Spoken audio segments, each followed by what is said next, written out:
마가복음 9장 33절에서 37절 말씀입니다. 우리 같이 읽겠습니다. 가버나움에 이르러 집에 계실새 제자들에게 물으시되 너희가 길에서 서로 토론한 것이 무엇이냐 하시되 그들이 잠잠하니 이는 길에서 서로 누가 크냐 하고 쟁론하였습니다. 예수께서 앉으사 12 제자를 불러서 이르시되 누구든지 첫째가 되고자 하면 무사람의 끝이 되며 무사람을 섬기는 자가 되어야 하리라 하시고 어린아이 하나를 데려다가 그들 가운데 세우시고 안으시며 제자들에게 이르시되 누구든지 내 이름으로 이런 어린아이 하나를 영접하면 곧 나를 영접함이요 누구든지 나를 영접하면 나를 영접함이 아니요 나를 보내신 이를 영접함이라. 아멘. 여러분, 지난 시간까지 우리가 마가복음 9장을 살펴보고 있는 거 아시죠? 무슨 내용이 있었죠? 9장에 와서 변형된 모습을 통해서 예수님의 진짜의 정체성을 드러내셨습니다. 그것을 본 세 제자에게 뭐가 나타나십니까? 하나님의 음성이 나타나기 시작해서 뭐라고 하십니까? 그의 얘기하는 걸 모두 다 들으라, 순종하라고 말씀하셨어요. 그때 세 제자는 알았을 거예요. 뭐에 대해서 알고 있습니까? 고난받으시고 죽으시고 부활하실 것, 그것이 사실이었구나를 알게 된 거고요. 또 뭡니까? 그러니까 제자들 어떻게 살아야 된다? 자기를 부인하고 자기 십자가 지고 그를 쫓아야 된다는 것을 알게 됐다는 것이에요. 분명하게 알게 되고 내려왔는데 현실은 어떻습니까? 자기 같은 동료들이 귀신 하나 내쫓지 못해서 우왕좌왕하는 것을 봤고요. 그때 예수님이 믿음이 없음을 야단치시고, 그죠?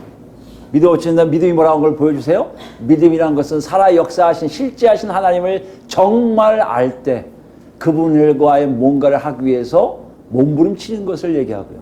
그 중에 기도도 들어가는 여러 가지가 있는데 그것이 있을 때만이 하나님과 소통하여 하나님의 역사를 체험하게 된다는 것을 알았던 거예요. 근데 이게 모든 것들이 이미 뭐요? 예수 그리스도가 죽으시고 부활하신 이후에 이루어질 사건인 것을 이미 하나님이 정해놓으셨고, 그죠? 계획하셨고요. 그것을 그들이 알지 못했다가 나중에 성령을 통해서 알게 되었다는 것을 지난주까지 우리 같이 알아보았습니다. 여러분, 점검해 보셨나요? 우리에게 하나님이 한 주도 아니라 6주를 주셨어요. 6주. 한 주 동안에 했는지 안 했는지 몰랐다면 우리가 핑계 댈 수 있죠. 너무 짧았어요. 하지만 6주란 긴 세월 동안에 여러분 점검해 보셨어요? 정말 여러분 살아계신 하나님과 교제하려고 몸부림치고 계셨습니까?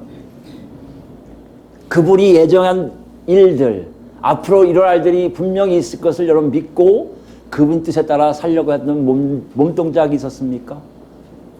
여러분 정말 자기를 부인하셨어요. 여러분 정말 자기 십자가를 짊어지셨습니까? 여러분 정말 예수 그리스도만 쫓아가고 계셨습니까? 6주간에 여러분 이렇게 삶을 하나 돌이켜보시면 답이 나와요. 내가 정말 예수를 따라갔구나, 아니구나. 내가 정말 6주라는 세월을 그냥 허송세월했구나. 이런 걸 정확하게 알 수 있게 지금 되었다는 거예요. 지금 마가는 우리에게 노크하고 있어요. 만약에 너희가 정말 하나님의 자녀고 하나님의 백성이라면 너희는 무엇을 할 것이다? 하나님의 뜻과 계획을 분명하게 알 거라는 거예요. 왜요? 그 뜻과 계획 안에 살고 있기 때문에요. 여러분 정말 그것을 관찰하셔야 돼요. 나를 돌이켜보셔야 돼요. 내가 정말 그 하나님의 뜻과 계획 안에 내 삶을 살고 있어서 하나님의 뜻과 계획을 아는 하나님의 자녀인지 아닌지를 정확하게 분별하며 살고 있는 것이 우리가 살아있는지 죽어있는지를 아는 길이라는 거예요. 여러분 오래간만에 6주 만에 나와서 더 어떻게 보면 해가 바뀌었잖아요. 해가 바뀐 1월 달에 벌써 3주가 흘러갔단 말이에요. 이 3주 동안에 여러분이 계획한 모든 것들 중에 과연 하나님과 연관된 것이 어떻게 진행되고 있는지를 돌이켜보는 귀한 시간도 바로 오늘 이 시간인 걸 믿습니다. 더 나갑니다. 33절 보시면 가버나움에 이르러 집에 계실새라고 있어요. 여기 보니까 또 마가가 주로 쓰는 집이라는 단어가 나오죠. 집이 나오면 뭘 얘기한다고요? 예수님이 개별적으로 제자들에게 무엇인가를 가르치시거나 계시하는 장소로 사용하는 게 집이에요. 그러니까 가버나움 이르러 집에 계실세 하니까 오늘 본문에도 분명히 예수님이 제자들에게 개별적으로 중요한 것을 가르치시겠구나 라는 것을 우리가 짐작할 수가 있다는 것이에요. 그런 생각으로 들어갑니다. 뭐라고 시작하십니까? 제자들에게 물으시되, 제자들에게 물으세요. 뭐에 대해서 물으십니까? 너희가 길에서 서로 토론한 것이 무엇이냐 하시되 그렇습니다. 여기 보면 길에서 서로 토론한 것이 무엇이냐에 보면 제자들이 예수님과 토론하고 있었다? 그렇지 않다는 얘기예요. 그 당시 랍비어와 제자들 사이를 보면 스승과 제자가 토론하는 건 별로 없어요. 가르침만 받지 토론하지 않아요. 그리고 길에서라는 의미는 보면 재밌습니다. 항상 랍비가 제일 앞에 서요. 가끔 여러분 예술한 영화를 보면, 드라마죠. 드라마를 보면 이렇게 같이 제자들하고 함께 어울려서 가는 장면이 오는데 그거는 그 당시에 맞지가 않아요. 예수님이 랍비가 앞에 있으면 제자들은 항상 뒤에만 있어야 돼요. 같이 갈 수가 없어요. 같이 가는 건 굉장히 불경스럽게 여겨요. 랍비를 인정하기 위해서 항상 뒤를 따라갑니다. 뒤를. 그러니까 내 뒤로가 그 뜻이거든요. 뒤를 쫓아가요. 쫓아가는데 좁은 길이 많거든요. 저 중동, 팔레스타인 지역. 그러면 한 줄로 쑥 이렇게 일렬로 서서 간다는 거예요. 그러니까 지금 예수님이 앞에 가시고 맨 뒤에서부터 12명 이상이 쭉 따라가는 거예요. 그들이 가면서 어떤 얘기를 했을 거예요.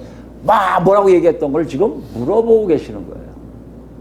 여러분, 제자들이 예수님께서 뭘 물어보시는 거하고 대답해 줘야 되는데 34절 보니까 그들이 잠잠해요. 말을 하지 않아요. 침묵해요. 그리고는 마가는 그것을 왜 그러냐 물어보니까 이유를 얘기해요. 이는 길에서 서로 누가 크냐고 쟁론하였습니다. 뭔가를 지금 얘기했는데 그것이 예수님께 말씀드리기에는 좀 창피하든지 좀 두려웠던 내용이었던 거예요. 예수님은 앞에 계시니까 자기들끼리 뒤에서 얘기했을 거예요. 야야야야 어쩌저쩌 얘기했을 거란 말이에요. 그게 예수님이 들으신 걸 안 거예요. 그걸 물어보시니까 제자들이 잠잠해요. 이거 얘기하면 그분에게 큰 누가 되든지 잘못한 것이 아닐까? 또 야단받는 게 아닐까 해서 침묵해요. 근데 그 주제가 뭡니까? 자기들 중에 누가 제일 크냐의 문제예요. 누가 크냐의 문제. 크다는 건 키에 대한 문제가 아니라 가장 높은 지위를 갖고 있느냐의 문제예요. 이렇게 생각하면 당연히 예수님께 우리가 누가 크냐고 토론했습니다. 얘기할 수가 없는 주제겠죠. 왜요? 앞에서 어떤 얘기를 주로 하셨어요? 예수님이요? 예루살렘에 가실 것이고 고난받으실 것이고 죽으실 것을 얘기하시고요. 거기에 맞게 제자들 어떻게 하라는 얘기예요? 부인하고 십자가 지고 조용히 따라와라. 이렇게 얘기하신 분이었기 때문에 누가 제일 크냐고 얘기한다면 이건 맞지가 않는 내용 같아요. 그러니까 야단 맞을 것 같은 생각이 들 수밖에 없고 죄송한 거예요. 죽으러 가신 분 앞에서 이 중에 누가 제일 크냐 얘기한다는 게 맞지 않게 보인단 말이에요. 그러니까 우리가 문자적으로 보면 이런 나쁜 놈들이잖아요. 제 아들이 참 나쁜 사람들이다. 어떻게 이럴 수가 있지? 스승은 죽으러 가시려고 하는데 제 아들은 그 중에 자기가 크다고 생각하고 이게 말이 돼? 이렇게 우리가 풀이할 수가 있어요. 근데 한번 생각해보면 예수님이 그 다음에 보면 거기에 대해서 야단치신 장면이 하나도 없어요. 글로 가는 거에 대해서 뭐라고 첨언하신 것도 없어요. 니들 어떻게 그렇게 얘기할 수 있어? 얘기한 적이 한 번도 없어요. 단지 그 내용 가지고 뭔가를 더 구체적으로 가르치시는 내용이 그 다음에 나오고 있음을 우리가 알 수가 있어요. 이렇게 보면 예수님이 지금 하신 내용은, 물으신 내용은 그들을 야단치시고자가 아니라 그들이 알고 있는 것을 정정하시고 제대로 가르치시기 위함인 것을 우리가 알게 돼요. 그렇다면 우리가 정확하게 이해를 해야 돼요. 왜 이들이 자기들도 제대로 얘기하지 못하는, 스승 앞에서 우리가 이런 얘기 했습니다 얘기하지 못하는 주제를 왜 이들은 했을까? 이들의 의도는 무엇일까를 이해하면 예수님이 그에 맞춰서 수정하시고 가르치신 내용이 뭔지를 정확하게 더 알 수가 있게 된다는 것이에요. 그래서 먼저 우리가 여기 나와 있지 않지만, 설명하고 있지 않지만 그 제자들의 의도를 우리가 한번 추측해 볼 수가 있다는 것이에요. 어떻게 해요? 그 당시의 문화로 돌아가 보면 어떻게 됐을까요? 사실 그 당시 헬라 문화는 여러분 잘 아시겠지만 자기의 명예, 지위, 자리가 굉장히 중요합니다. 그걸 뭔가 얻기 위해 최선을 다해요. 남자들 특히 그 자리가 자기 곧 생명 같은 자리예요. 그렇기 때문에 무엇인가 하기를 원해요.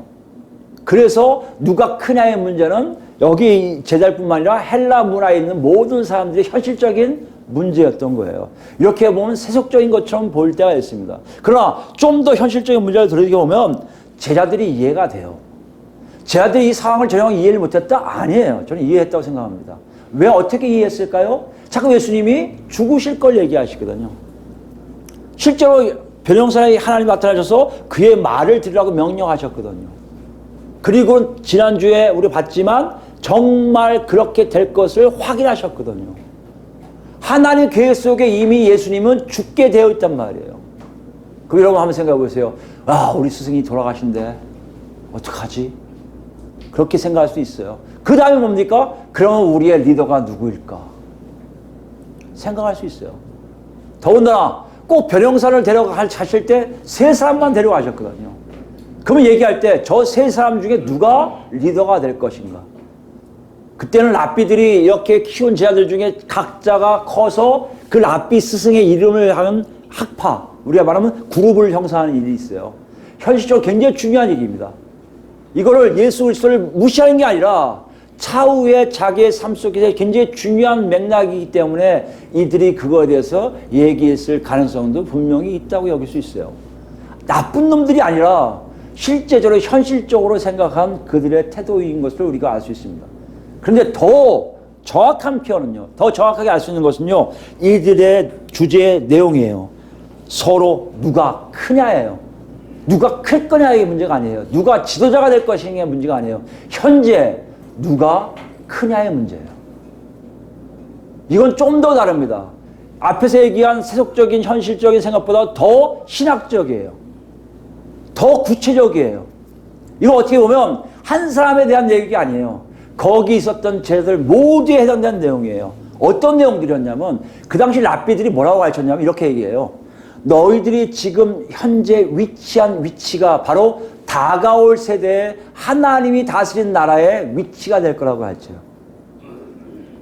다시 얘기한다면 너희가 지금 차지하고 있는 것에 내가 하나님께 가까이 가고 있는 상태에서 있냐? 그럼 그 위치가 나중에 다가올 세대에 하나님 통치하는 시기에 하나님 왕자에서의 거리만큼이에요. 이것을 갖고 있기 때문에 이들은 굉장히 예민해요. 자기가 정말 그 하나님께 가까이 가고 싶어하는 마음이 굉장히 간절하기 때문에 자기의 현재 위치가 하나님께 가까이 가고 있는지를 확인하고 싶어요. 그래서 랍비들을 가르치면서 뭘 얘기합니까? 토라 공부, 율법이죠. 모세오경을 철저하게 공부하라고 얘기해요.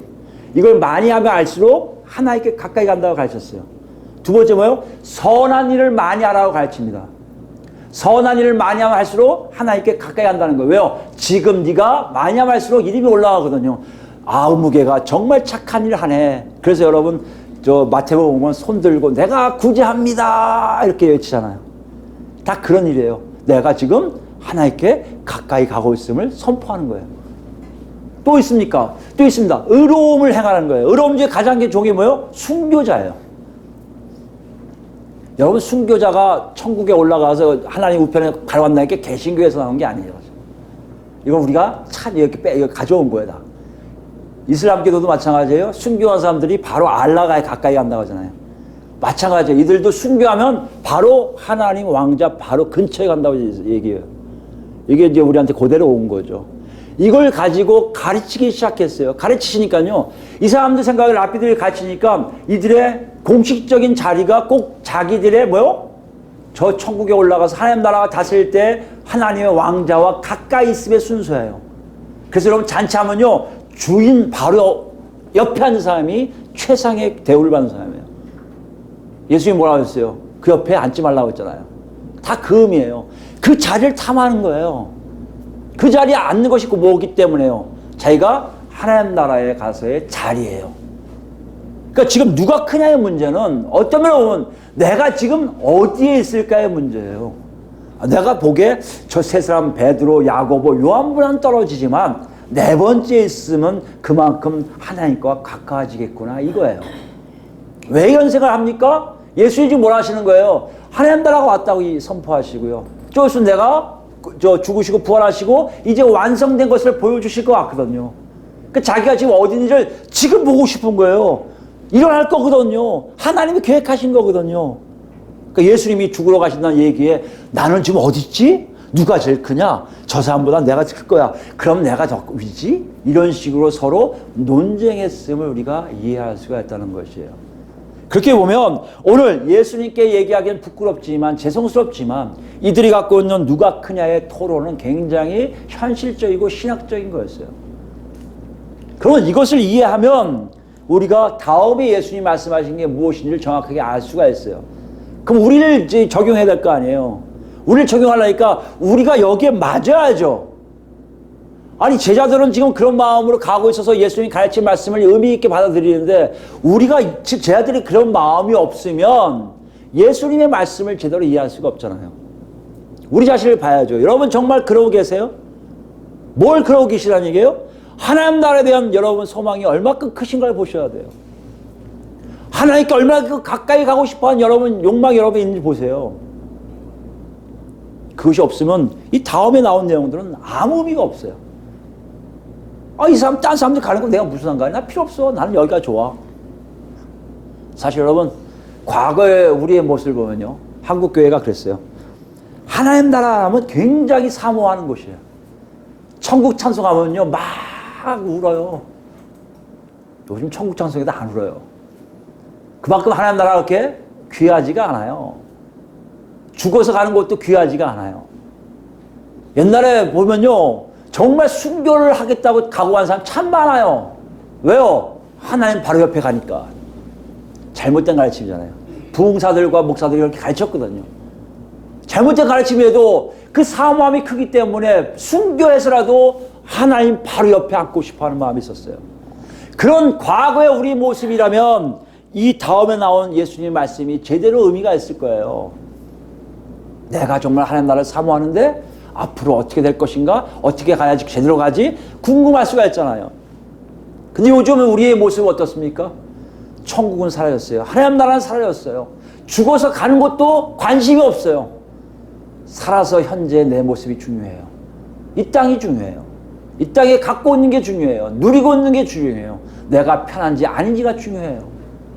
그러니까 어떻게 됩니까? 다음에 그런 상태로 이걸 보면 뭐 죽으면 가는 건데 뭐 내가 뭐 알 바가 뭐야. 이렇게 생각할 수밖에 없다는 것이에요. 이거는 예수님 제자들도 아니고요. 마가가 기록한 이 마가복의 독자들도 그렇지 않았어요. 오늘날 우리에게만 지금 녹화하신 소리예요. 너희가 정말 제자들이 갖고 있는 그런 마음을 갖고 있니? 하나님에 대한 사모함, 하나님 나라의 통치에 대한 사모함, 그 사모함이 있는 점인지 보라고 지금 말씀하세요. 그것이 없으면 다음에 암만 가도 소용없어요. 우리 솔직하게 얘기해 봅시다. 여러분 마음속에 어떤 게 있어요? 사모함이 있습니까? 아멘이셔야 돼요. 그래야 다음을 가요. 사모함이 없다? 이 다음 거는 정말 지식도 아니고요. 남 얘기도 아니고요. 괜히 시간만 허비하는 거예요. 전 여러분 모두가 사모함이 있기를 원합니다. 하나님 나라, 하나님 통치, 하나님 역사가 내 안에서 있기를 굉장히 사모하기는 그런 상태이길 바랍니다. 제 아들이 바로 그런 상태였던 거예요. 잘못된 것도 많았지만. 우리도 마찬가지로 잘못된 건 많았지만 그런 사모함이 있는 상태에서 예수님이 말씀하신 것이 뭔지를 우리가 정확히 이해할 수가 있다는 것이에요. 정말 사모함이 있다는 전제하에 들어갑니다. 35절 말씀이에요. 예수께서 그렇게 다 질문하시고 다 아시는 거예요. 그 다음에 예수님의 가르침이 있어요. 예수께서 앉으사 12제자를 불러서 이르시되, 여기에 마가가 학자들이 얘기하기를 마가가 고의적으로 썼다고 얘기하는 대목이에요. 거기 보면 앉으사 불러서라는 개념이에요. 여기 앉다 보니까 예수님이 피곤하셔서 앉을 수 있겠지. 여행에 피곤이 있어서 앉아 계셨겠지. 이렇게 할 수 있지만 그 당시 랍비들이요. 자기 권위를 상징하기 위해서 꼭 제자들을 가르치기 전에 앉아서 자기 제자들을 오게 한 다음에 가르쳤어요. 이게 부르는 게 굉장히 중요한 개념이야. 너는 내 제자라는 거예요. 여기 보시면 몇 명만 불러요? 12 12제자만 불러요. 여기를 보면 알 수 있지만 예수님이 지금 이 말씀하시는 다음에 말씀하신 내용은요 매우 중요하다는 거예요. 예수님의 권위를 다 사용하셔서 그들에게 말씀하시는 거예요. 그들이 누구예요? 12제자예요. 12제자가 누굽니까? 나중에 교회를 세우는 사람들이에요. 나중에 교회의 기둥이 되는 사람들이에요. 다시 얘기하면 12제자라는 의미는 정말 하나님 나라를 사무치게 좋아하고 정말 사모함이 넘쳐서 하나님 말씀이라면 제대로 순종하는 사람들을 얘기하는 거예요. 그들에게 얘기하신 거예요. 그들이 아니라면 이 얘기는 아무 의미가 없어요. 그만큼 중요한 얘기예요. 여러분과 제가 만약에 정말 교회라면, 그래서 성도라면, 그래서 하나님의 자녀라면 이 말씀이 정확하게 우리에게 와야 돼요. 그리고 이렇게 살고 있어야 되는 것을 강조하시기 위해서 예수님이 앉으사 12제자를 부르시고 이게요. 그게 일부러 마가가 고의적으로 썼다고 신학자들이 얘기하고 있습니다. 저도 그거 찬동해요. 찬성합니다. 지금 그 내용 좀 매우 중요해요. 이건 34절에 이 말씀을 깨닫지 못한 이 말씀을 레마라고 했죠. 레마가 뭐예요? 초대교회 안에서 늘 교리, 중요한 교리로 얘기되어지는 말씀. 그것처럼 여기도 마찬가지로 굉장히 중요한 메시지를 예수님이 지금 말씀하고 계신 거예요. 그 말씀이 뭡니까? 누구든지가 뭐예요? 12제자 중에 하나를 얘기할 수 있겠죠. 12제자 너희 누구든지 첫째가 되고자 하면, 첫째가 되고자 하는 거는요, 맨 앞에 서 있는 걸 이야기해요. 맨 앞에 서 있는 사람. 맨 앞에 서 있고자 한다면, 무사람이 뭡니까? 모든 사람이에요. 모든 사람이 누구예요? 여기 오면 12제자예요. 12제자의 어디요? 끝이 돼야 돼요. 맨 끝에 가 서 있어야 돼요. 너희가 맨 앞에 서 있기를 원한다면, 맨 끝에 서 있어야 한다는 얘기예요. 굉장히 역설적이죠. 더 나갑니다. 그 다음에 무사람을, 모든 사람을 섬기는 자. 여기 섬기는 자가 뭐 디아코노스예요. 여러분 잘 아시는 디아코노스가 뭡니까? 식탁 공동체에 있으면, 식탁하면 옛날에 그 가정에 하면 식탁이 막혀 있잖아요. 그러면 주인 식구들이 앉아서 밥을 먹잖아요. 그럼 거기에 앉아있는 사람이 아니라 옆에서 이 사람들을 서빙하려고 서 있는 사람들. 대부분 뭐요? 집사라고 표현해요. 그래서 디아코노에서 집사라는 직분이 나온 거예요. 여러분 집사라는 의미가 뭔지 아시겠습니까? 바로 그 섬기는 자들이에요. 같이 밥을 먹는 자들이 아니에요. 옆에서 일하려고 준비하고 있는 사람들이에요. 그 당시 그들을 가정노예라고 얘기해요. 가정의 노예로 쓰임받고 있는 사람들을 섬기는 자라고 표현하고 있다는 거예요. 그러니까 무슨 말입니까? 모든 사람의 가정노예가 되라는 거예요. 여러분 한번 생각해 보세요. 지금 제 아들은 어떤 생각을 하고 있는 거예요? 누가 크냐의 쟁론의 가장 핵심이 뭡니까? 누가 제일 앞에 섰느냐의 문제 아니에요. 누구든지 제일 앞에 서고 싶은 거 아니에요. 근데 뭐라고 하시는 거예요? 제일 뒤로 가라는 거예요. 너희들 중에 제일 뒤에 가 있는 사람이 바로 제일 앞에 서 있는 사람 같다는 거예요. 똑같다는 거예요. 하나님이 보시기에. 여러분 이 말씀은 도저히 이해가 안 돼요. 자기가 제일 앞에 쓰려고 노력하는데 제일 뒤에 있는 사람이 제일 큰 자라고 얘기하시는 거예요. 더 나아갈까요? 잔치상에 가면 어떻게든 주인 옆에 앉아서 밥을 먹으려 했던 게 그 당시 풍습이었는데, 그 당시의 모습이었는데 맨 끝머리 앉는 것도 아니에요. 그 자리에 앉지 않아요. 오히려 서가지고 그들이 먹는 거를 뭐 갖다 드릴까요? 갖다 주고 이걸 닦아드리겠습니다. 걱정하지 마세요. 그냥 드시기만 하세요. 이 일을 하라는 거예요, 여러분. 그 당시의 상황을 생각할 때 전혀 이해가 안 되는 얘기예요. 예수님이 왜 이런 말씀하실까? 제 아들이 이해를 전혀 못했을 거예요. 그때 예수님이 38절 보시면 그것을 이해시키기 위해서 실제 보여주는 예화를 보여주세요.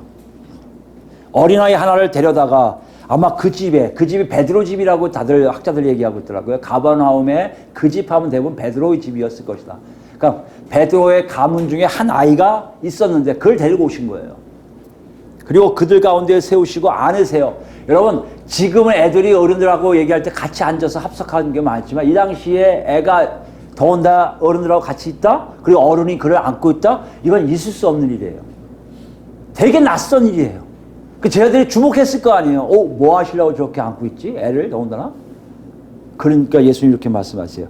제 아들에게 이르시되 30절입니다. 누구든지 내 이름으로 이런 어린 아이 하나를 영접하면 이라 돼 있어요. 영접하다는 게 뭡니까? 환영합니다 이 뜻이에요. 더 나가요. 환영한 거 이상으로 손님을 대접하는 거예요. 아니 어린아이를 손님 대접하는 게 쉽지 않아요? 요즘은 쉽죠. 어린이날도 있지만 거의 이제 한국도 365일 어린이날이에요. 어린이 되는 게 되게 잘합니다. 뭐만 하면 애들이 먼저예요. 최우선. 이렇게 생각하면 이건 아무 문제가 없을 것 같아요. 근데 이 당시는 안 그래요. 아이들은요 노동력이 없어요. 노동력이 없다는 얘기는 사람 취급을 안 해요. 사람 취급 안 하니까 걔가 있든 없든 신경도 안 써요. 무시당하죠. 무시당할 정도가 아니에요. 어른들 있으면 가! 억압당하죠. 노예보다 더 낮은 계급이에요. 어린아이가 이 시대에 가장 낮은 수준에 있는 계급이란 얘기예요. 그 애들을 어떻게 하라고요? 손님 대접하라는 거예요. 사람 취급하라는 거예요. 아니 드시고자 한 걸 다 드시게 하는 일을 한다는 거예요. 이건 그 당시 있을 수 없는 일이에요. 그러면서 예수님이 말씀하시는 거예요. 첫째 되고 맨 뒤에 가고 섬기는 자가 되라는 것이 바로 니들이 생각할 때 무시당하고 억압당하고 인간으로 취급하지 않는 그런 사람들을 온전히 사람 이상으로 대접하는 일이 바로 그런 것이라고 얘기하신다는 것이에요. 여러분 이거는 제 아들 생각을 완전히 바꾸는 거예요. 제 아들 마음을 놓고 난 정도가 아니라 깨부시는 거예요. 뭘 깨부셨을까요? 이 시각을, 이 시선을 깨는 거예요. 지금 누가 크냐 할 때 뭐만 바라봤을 것 같아요, 여러분? 누가 큰가를 봤을 거 아니에요. 저 사람이 제일 높은 사람일까? 저 사람이 예수님과 친할까? 저 사람은 저한테 같이 가면 바로 옆에 가면 나도 옆에 가겠지? 이런 생각을 했던 사람들이었는데요. 그 시선을 어디로 돌려요? 제일 약한 사람이 누구야? 제일 작은 자가 누구지? 제일 무시당한 자가 누구지? 이거 보기 시작하라는 얘기예요. 이게 첫째가 되는 길이라는 얘기예요. 가장 큰 자가 되는 길이라는 얘기예요. 그들을 먹이는 일을 하는 거예요. 내가 먹을 자리에 있으면 당신 이리 오세요. 앞에 서세요. 앉으세요 당신. 내가 밥 갖다 줄게요. 이 일 하라는 거예요. 여러분 생각에 정말 약하고 정말 작은 자, 정말 무시해도 좋은 사람, 우리가 흔히 얘기하는 교회에서 말하면 저 사람은 다음 주에 안 올 사람들, 그 사람들이 아무 의미 없는 사람들을 어떻게 하라고요? 극진하게 내 안에서 모시는 삶이 있다면 너는 하나님 보시기에 제일 큰 자가 된다고 말씀하신다는 것이에요. 시선, 시각이 달라져요. 또 뭡니까? 생각이 바뀌어요. 여러분, 제 아들의 입장을 한번 생각해 보세요. 제 아들은 어떤 사람이에요? 이미 제 아들은요, 귀신을 내쫓던 사람이에요. 이미 병자도 고친 사람들이에요. 능력이 자기한테 임하고 있음을 가끔 느낄 정도로 하나님의 말씀대로 살던 사람들이에요. 이런 사람들은 당연히 랍비들에 의하면, 바리새인 랍비들에 의하면 하나님 바로 옆에 가겠죠. 이런 생각했던 사람들이에요. 오늘 예수님을 깡그리 무너뜨린 거예요. 너희들 귀신 쫓는 거 다 알고 병 고치는 거 다 알아. 그러나 너희들이 능력이 있다고 하나님께 가까이 있다고 착각하지 말라는 거예요. 하나님과 가까이 있는 사람은 하나님이 주신 능력 있는 사람이 아니라 하나님이 함께 하심의 증거로 네 주변에 있는 약하고 약한 사람들과 함께 할 뿐만 아니라 그들을 높여주는 사람이 하나님과 가까이 있는 사람이라는 것이에요. 이것을 제 아들에게 던지신 거예요. 놀랬죠. 어떻게 이런 일이 할 수 있죠? 어떻게 이게 가능합니까? 나는 못하겠어요. 아니 내가 갖고 있는 것들 내가 생각해도 지금 열심히 다 내 능력까지 있는데 이걸 다 없앤단 말이에요? 말도 안 돼요! 할 때 예수님이 뭐라 하십니까? 아니요! 그것이 바로 하나님의 나라라고 말씀하신다는 것이에요. 그게 어디 있어요? 30절 계속 갑니다. 누구든지 내 이름으로 이런 어린아이 하나를 영접하면 누구든지 내 이름으로, 내 이름 누구예요? 예수 이름이에요. 그동안은 그런 일이 없었던 거예요. 그동안 내버려 주셨어요. 아니 원래 있었어요. 내 이웃을 내 몸과 같이 사랑하라까지 말씀하신 분이세요. 하나님의 그 뜻을 사람들이 이해하지 않아요. 오히려 랍비들의 말을 이해해요. 정말 공석에서 제일 좋은 잔치 자리에서 바로 주인 옆에 앉아있는 것이 그들의 목표가 되어 있었어요. 그렇게 산 사람이 아무도 없었어요. 그런데 예수라는 사람이 오셔서 뒤집어 놓기 시작하는데요. 그 뒤집어 놓음이 곧 누굴 만나게 됩니까? 예수님 때문에 누굴 만나요? 나를 보내신 이를 영접함이요. 그것이 바로 하나님을 영접하는 길이라고 말씀하신다는 거예요. 아니 그렇게 가능합니까? 가능해요. 그러려고 예수님이 오신 거예요. 그러려고 십자가에 못 박히시는 거예요. 그러려고 부활하시는 거예요. 여러분 착각하지 마세요. 우리에게 능력 주셔서 모든 것들의 권세를 갖고 휘두르라고 주신 게 아니라 이런 놀라운 하나님 나라를 제대로 펼치시기 위해서 예수님이 십자가에 못 박혀 죽으시고 부활하시고 승천하시고 성령님을 보내신다는 것이에요. 이것이 가능합니까? 여기 써 있잖아요. 나를 보내신 이를 영접하며. 얼마큼 이스라엘 백성들이, 유대 백성들이 하나님을 만나기로 원했습니까? 하나님과 같이 가기로 원했잖아요. 어떻게 해야 돼요? 하나님 같이 가고 싶어? 지금 하나님 이렇게 제시하시는 거예요. 내 아들 영접해.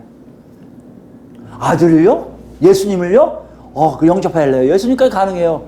예수님 영접하고 싶어요. 지금 예수님이 안 계신데 어떻게 영접하지? 어떻게 영접해요? 예수 이름으로 너희들이 생각할 때 너희 주변에 가장 낮은 계급, 가장 무시당하는 사람들, 가장 억압당하는 사람들, 그들에게 너희의 자리를 양보하고 그들에게 너희 식사의 권리를 양보하고 오히려 그들을 대접하는 것일 때 너희는 바로 예수를 만날 것이요 너는 바로 하나님 아버지를 만나게 되어 있다는 것이에요. 이것이 바로 정해진 사건이에요. 그래서 예수님이 당신의 권위를 사용하신 거예요. 그리고 앉아서 부르신 거예요. 마치 왕이 신하를 부르신 것처럼 부르신다 말씀하시는 거예요. 이 줄령은 너희들이 반드시 지켜야 될 것이요 이것을 지킨 자만이 하나님 나라 백성이라고 선포하시는 거예요. 여러분 우리 어떻습니까? 우리 한번 살펴보세요. 여러분 정말 하나님 나라가 존재한다고 믿습니까? 죽으면 가는 곳뿐만 아니라 지금 하나님이 통치하시는 세계가 있음을 믿습니까? 거기에 나는 거기 백성이요 자녀라고 여러분 스스로가 이렇게 되리십니까? 어떻게 증명하실 거예요? 여러분 그것을 어떻게 증명하실 거예요? 우린 그걸 배웠어요. 예배당에 와서 예배드리고 예배당 봉사하고 헌금하면 된다고 배웠어요. 성교하면 된다고 배웠어요. 전도하면 된다고 배웠어요. 지금 한국교회가 큰 난리를 한 거예요, 지금요. 그걸 못하게 돼 있잖아요. 예배당에 모여서 예배 못 드리고요. 예배당 모여서 봉사 못 하고요. 헌금 못 하고요. 전도, 성교 못 해요. 다 묶여버렸어요. 마치 하나님이, 야, 니들 안 해도 돼. 야, 필요 없어. 꼭 이러시는 것 같아요. 귀를 막고 계신 것 같아요. 꼭 에스겔에서 나오는 하나님의 영광이 뜬 성전처럼 아무도 없는 곳에서 목사들과 진행자들이 열심히 찬양하고 기도하는 모습이 지금 한국교회의 모습이에요. 그들에게 방황해요. 그러니까 지금도 자꾸 메시지가 이제 이 코로나가 없으면 예배당에 반드시 와야 됩니다. 와야 돼요. 그러나 그것 때문에 하나님 나라 백성이라는 것은 아니에요. 그것 때문에 내가 하나님께 가까이 갔다고 착각하지 마세요. 오늘 답은 그걸 제시하는 거예요.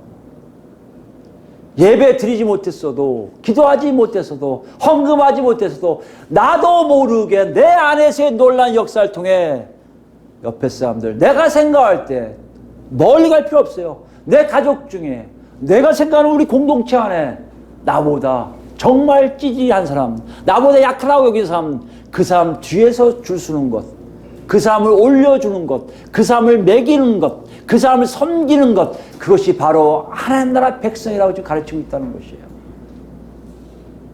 우린 또 없었습니까? 직분이 다라고 했잖아요. 목사만 되면 다 끝났다고 생각하잖아요. 목사 돼서 말씀 전하면 끝나고 방언 나오면 끝나고 능력이 행하면 끝난다고 생각하잖아요. 이제 그거 깨야 됩니다. 하나님 그거 갖고 원치 않으세요. 그건 하나님이 주시는 거예요. 하나님 누구에게도 줄 수 있어요. 돌 보고도 방언할 수 있게 하세요. 그럼 뭘 해야 돼요? 아까 얘기하신 인간들, 사람들 간의 관계에서 하나님의 뜻을 펼치는 것을 하나님이 요구하신다면 우리는 지금 죄송하지만 한국교회는 지금 너무 인큐베이터도 아닌 시작도 안 한 것 같아요. 하나님이 누구신지 모르고 있는 것 같아요. 당연히 작년에 계산해 보니까요. 18주를 모이지 못했어요. 우리 교회가요. 18주. 다른 교회는 3주 더 해갖고 21주를 만나지 못했을 거예요. 올해 들어와서 3주하면 24주를 못 만났을 거예요. 물론 비대면이라고 뭐 인터넷으로 온라인을 하는 거 그거 다 빼고요. 실제적으로 얼굴과 얼굴 대고 예배 드리는 것이 24주 못했어요. 1년에 54주, 52주인가요? 52주면요. 28주변이 못 만난 거예요. 반 정도를 못 만난 사람들의 있음이 지금 우리 현실이에요. 이때 하나의 메시지는 뭐겠습니까? 너희들이 정말 내 새끼들이냐 물어볼 때 여러분 뭐라고 대답하실 거예요? 오늘 답은 이거예요. 제가 이렇게 살고 있으니까 저는 하나님의 자녀입니다 고백이 한다는 거예요. 그렇다면 여러분 좀 더 확인해 봅시다. 정말 우리가 이렇게 살고 있는지 어떤 의미인지 좀 더 구체로 들어가 봅시다. 그래야 우리를 알 수 있잖아요. 살고 있는지. 35절입니다. 다시 오면요. 누구든지 첫째가 되고자 하면 누구든지 첫째가 되고자 한다는 얘기는요. 하나님이 첫째를 만드시겠다는 게 아니에요. 내 안에 욕구가 생기는 거예요. 소망이 생기는 거예요. 하고 싶은 거예요. 정말 하나님과 가까이 하고 싶은 거예요. 이게 현재 시제예요. 끝도 없이 여기서 일어나요. 중단이 없어요. 계속해서 일어나요. 여러분 그거부터 먼저 점검하셔야 돼요. 여러분 마음에서 정말 하나님을 만나고자 하는 마음이 끝도 없이 일어납니까? 그분하고 대화하고 싶은 마음이 끝도 없이 일어납니까? 아니 그분의 뒷자리라도 보고 싶은 마음이 있습니까? 아니 그분이 살짝 나를 이렇게 만지는 거 봐도 느낌만 해서 좋다고 생각하는 그런 소망이 있습니까? 하나님의 실제 살아계심에 대한 여러분의 열망이 어디까지 있는지 보세요. 지금 그걸 표현하는 거예요. 가까이 가고 싶어하는 마음이 계속해서 일어나야 돼요. 여러분 안에 없다면 지금 놓고 하시는 거예요. 그건 여러분 죄송하지만 하나님 나라 백성의 삶이 멀어질 거예요. 이런 사람들 어떻게 한다고요? 지혜 문제예요. 모든 사람의 끝이 되고 무슨 사람의 성기는 자가 되어야 하리라 해서 대화를 그 명령 같잖아요. 아니에요. 미래 시제예요. 미래 시제가 뭐냐면 그냥 자연스럽게 일어날 일들이에요. 성령이 오셔서 내가 이렇게 자연스럽게 살게 되었다는 것이에요. 아, 나가 예수를 믿으니까 이렇게 살아야겠다. 아니에요, 여러분. 내 힘으로 하는 게 아니에요. 내가 할 수 없는 일을 해요. 여러분 인위적으로 뭔가 하면 그거 한 달도 못 견뎌요. 성령께서 그런 마음 있는 사람들에게 역사하기 시작하세요. 누구한테 가서 해라. 누구한테 가서 뭐 해라. 누구를 좀 섬겨라. 누구를 같이 가라. 그 사람을 위해서 기도해줘라. 그 사람 아프니까 쓰다봐줘라. 이런 일들이 일어나기 시작한다는 것이에요. 이건 자연스러운 일이에요. 이건 하나님이 하십니다. 여러분 내가 결정하는 게 아니에요. 내눈에 보여요. 아, 저 사람이 힘들겠구나. 저 사람이 약하겠구나. 저 사람이 내 힘이 내 필요하겠구나. 알아요. 누가 나한테도 그렇겠죠. 아, 저 목사가 필요하겠구나. 와서 도와줘요. 하나님이 하세요. 그런 놀라운 자연스러움이 일어나기 시작한다는 것이에요. 여러분 이 자연스러움이 실제적으로 하나님 나라의 모습이라는 것이에요. 이거 갖고 아까 말씀드렸잖아요. 정말 여러분 마음속에 하나님을 대한 사모함, 여러분 하나님 나라에 대한 열정이 있습니까? 그럴 때 이것이 의미가 있다는 얘기는 그 사람들 마음에 성령님이 역사할 것이고 그 사람들 마음에 하나님의 계획이 있기 때문에 그렇게 살게끔 인도하시는 역사가 일어난다는 것이에요. 없으니까 의미 상실, 아무 문제 없어, 난 필요 없어, 귀찮아. 그런 분들에게 하나님의 역사는 일어나지가 않게 되어 있다는 것이에요. 여러분 자신을 보세요. 여러분 우리가 어떻습니까? 정말 그러고 있습니까? 여러분 제대로 아마 하나님을 만나고 계실 거예요. 못한다고요? 죄송하지만 여러분 하나님을 만나고 아무리 했어도 어느 순간에 있을 것 같은데 그것이 뜬구름처럼 사라질 거예요. 왜요? 그것이 하나님이 함께 하심의 증거라고 지금 오늘 말씀하고 계시거든요. 근데 더 무서운 건요. 이 증거가요 나중엔요 뭐까지 갑니까? 구원과 관계되어 있음을 분명하게 말씀하십니다. 마태복음 25장이에요. 31절부터 볼까요? 우리가 몇 번 봤는 내용인데요. 마태복음 25장 31절부터요. 인자가 자기 영광으로 모든 천사와 함께 올 때 자기 영광의 보좌에 앉으리니 이때는 정말 왕으로 오시는 거예요. 심판주로 오시는 거예요. 모든 민족을 그 앞에 모으고 각각 구분하기를 목자가 양과 염소를 구분하는 것 같이 하여 양은 그 오른편에 염소는 왼편에 두리라. 그때 임금이 그 오른편에 있는 자들에게 이르시되 내 아버지께 복받을 자들이여 나와 창세로부터 너희를 위하여 예비한 나라를 상속받으라. 어떻게 하라고요? 하나님의 나라를 상속받게 되는 거예요. 지금 제 아들이 가장 원하는 거예요. 제 아들이 자기의 모습 속에서 그 나라에 온전히 들어가기 원하는 그것을 받을 사람들이라는 얘기예요. 그러면 뭐라고 하십니까? 정확하게 얘기하세요. 내가 주일 때 먹을 거 주었고 목마를 때 맛있게 하고 나그네 되었을 때 영접하였고 헐벗을 때 옷을 입혔고 병들었을 때 돌보았고 옥에 갇혔을 때 와서 보았느니라. 예, 의인들이 대답이 굉장히 우리의 마음을 이렇게 흔들게 해요. 놀라게 해요. 대답해 이르되 주여 우리가 어느 때 주께서 줄이신 것을 보고 음식을 대접하였으며 목마르신 것을 보고 마시게 하였나이까. 어느 때 나그네 되신 것을 보고 영접하였으며 헐벗으신 걸 보고 옷 입혔나이까. 어느 때 병드신 것이나 옥에 갇히신 것을 보고 가서 배웠나이까 하리니. 의인들도 몰라요.